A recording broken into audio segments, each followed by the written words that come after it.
Well, today we're going to make some pressure canned pork. I'm going to put about 1 pound of pork in each of those jars, and we're going to pressure can that.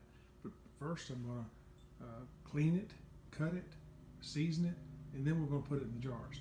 So what you see on the left over here is we have 9 pounds of pork loin. I got for $1.79 a pound. I was able to have the butcher cut it into 1-inch steaks, if you will. And I'm going to take those now and cut them up, put them in the white bowl, and then we'll season them.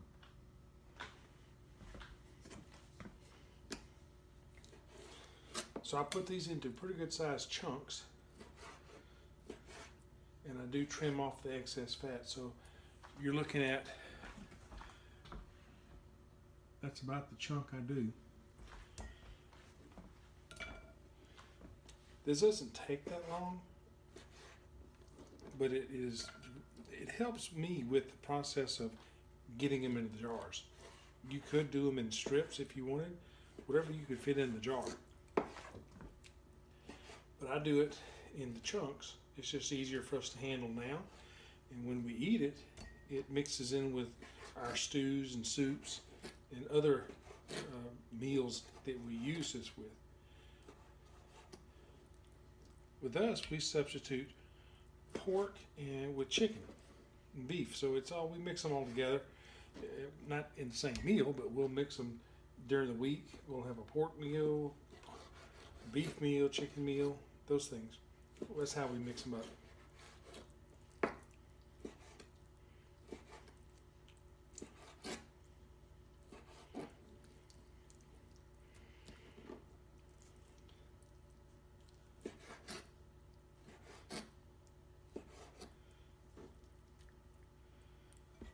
As you see, it doesn't take long, and it will pile up. Some of these in the back. Let me show you this one. This one has a lot of fat on it on the top, so I'm going to trim that excess off and not can the actual fat.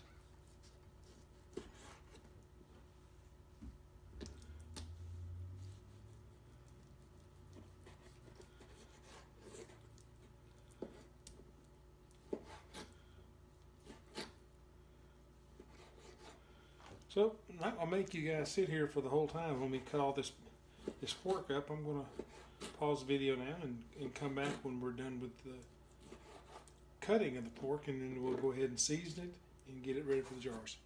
Okay, we're now done cutting all the pork, and I put the trimmings over here to the side so you can see that we've got a little bit of waste, a little bit of throwaway, but that's not that bad. That's what I expected, so I planned for it. So I'm going to take this now over here to the side.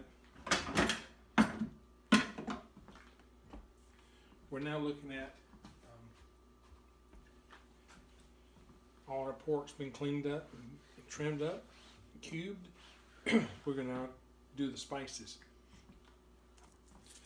I do my spices now. So as I'm pressure canning, I've got my meats already ready to go. The theory is that when I'm doing the pressure canning, I want the meat ready to eat when it comes out. That way there's no prep, there's no cooking, there's no heat really needed on the back end of this. I want everything ready to go. Mostly like just add watertight meals. Heat them if you wish. This pork, when it comes out of the pressure canner, will be ready to eat. It'll be completely cooked. It'll be seasoned. And it'll have about 4 servings per jar.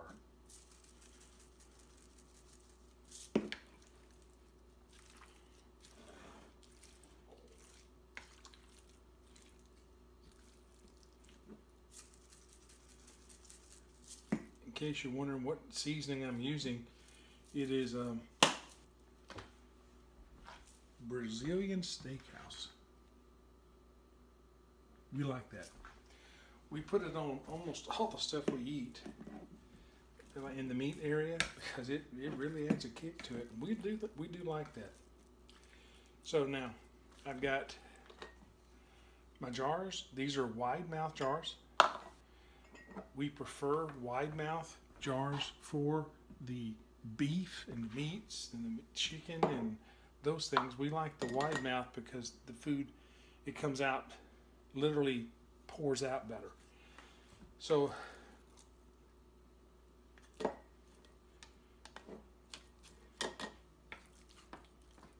this is just a spoon in type of deal.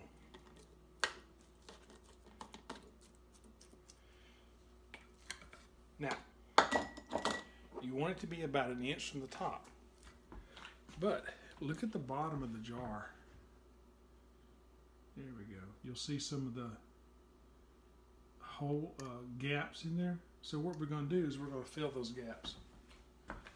The way you do that is you just poke it down in there.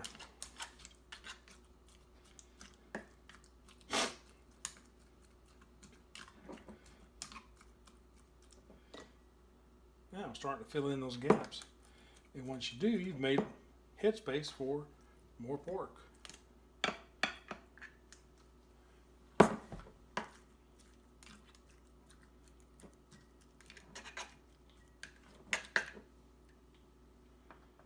Alright, that's a lot better now. So we're getting more of the gaps filled. You'll see that, and that makes it pack a lot better, and that what you're going to do for every jar. So I'm going to go ahead now and fill up all these jars, or as many as I can, and then we'll come back and we'll put the lids, bands and lids on. Okay, so now we've completed putting the meat into the jars. As I may have mentioned earlier, we had a 9.41 pound pork loin. You saw the waist that I trimmed off. That gave me about 9 pounds of pork to fit 1 pound per wide mouth pint jar. So I'm just giving you the math. So we've got 9 jars ready to go. I need now to wipe the lids, or I'm sorry, wipe off the rims. So you don't want any, my wife calls it goober. You don't want any goober on your rims, because then your seals might not take. So let me get the jars ready in the proper order, and we'll start cleaning off the lids. Okay, here we go. We're going to take a cloth, or in this case a paper towel, and I'm going to wipe each rim to get off any spices or fats or excess meats that may have stuck to that rim of the jar. And there were some of them there, so that did pay off. The lids have been in hot water since we started this process. What that does is it softens up the rim around the lid here. It softens that up so that you get a better seal.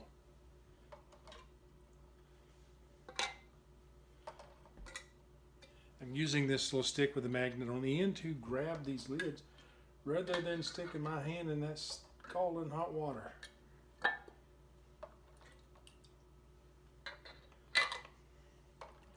I'm going to put the bands on, and then I'm going to use my pressure cooker that I don't use the stovetop version. I use one that's got a timer that brings things up to speed and cooks them while I work, because I do work from home. So I'm going to put these on finger tight. So what I've done now is I've get all these jars prepared. I'll put them in the cooker, and as you might guess, this is early in the morning before I go to work.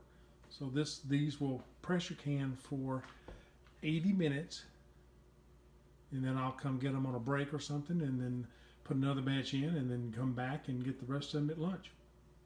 See you in a minute.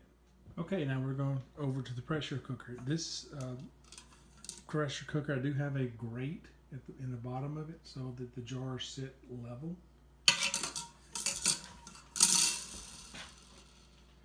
This cooker does hold 4 wide mouth pint jars. It holds 5 regular mouth jars, but these pints for the wide mouth, It only holds 4. So we're gonna do 4 at a time. We have 9 to do. Not being one to waste water, I use the hot water from the lids. You need to be about 1/4 to 1/3 of the way up the jars. And let's see. That's enough right there. Then I pour vinegar in, just a tad. This vinegar will help the hard water not stick to the outside of the jars. Does nothing for the food. It just keeps the white crust from getting onto the jars. Now stick the lid on. Now that is not locked. It's there. You can pick it up. It's locked, but you can still move it. That's because there's no steam and no pressure. This knob in the back, you make sure it's on the cook setting and not the vent setting. Then on the front, you're going to, let's turn this so you can see it. You're going to hit cook, and then we'll set the time for 1 hour and 20 minutes, 80 minutes. Now, you'll see the dial is moving. That's letting you know that it's coming up to pressure. It's starting to heating process. Then it will come up to pressure. When it does, this lid will lock. You will not be able to turn it. It will be safe. I can now walk away, go to work, and this pressure canner will take care of everything I need. It'll come up to pressure, cook it for 80 minutes, and when it's done, the timer goes off, the heat goes off, and it now then starts to cool down, and it will self-vent, or the pressure will come down. If I want to speed up the process, I just come back and I turn this knob here, and the steam will vent out the back. But for right now, I'm going to just forget about this thing. Go to work, do my thing, and come back in 1 hour and 20, or come back on a break sometime during the morning, and this will be done. I can then pull the jars out, and we're all good. Okay, well, it's been a crazy, insane morning, and I have not taken a break, so it's now on my lunch hour. Thought I'd come in and check on it. And obviously, we're done cooking. Now I'm going to test to make sure that the steam has been and the pressure has been let off. Right now, we're going to turn off that timer and turn off the warmer. All right, so there is no pressure on the pressure cooker. So I'm going to release this now.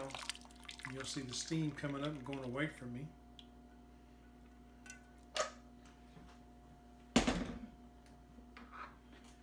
Take my tongs to remove the jars because they are still hot and still bubbling.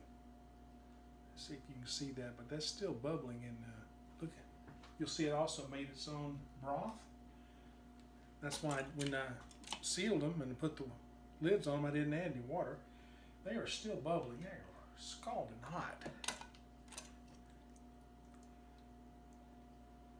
Since I have let the pressure come down on these, they went ahead and sealed while I ran the cooker. So they are now all done. Those 4 are done. The water's still clear, so I can put my next batch in and get them ready to go.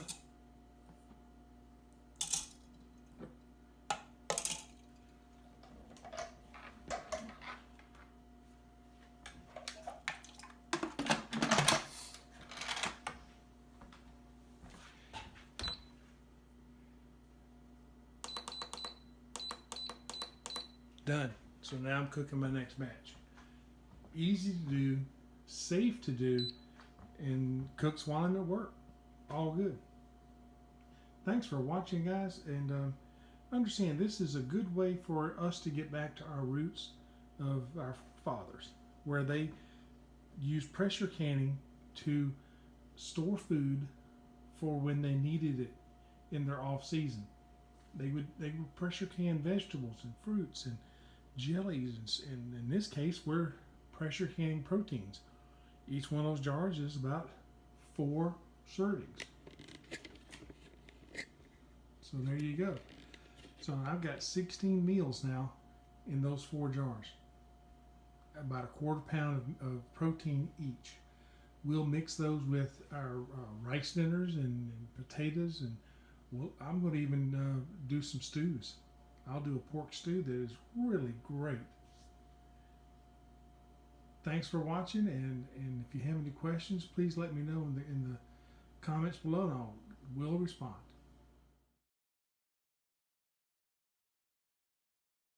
Thanks for watching.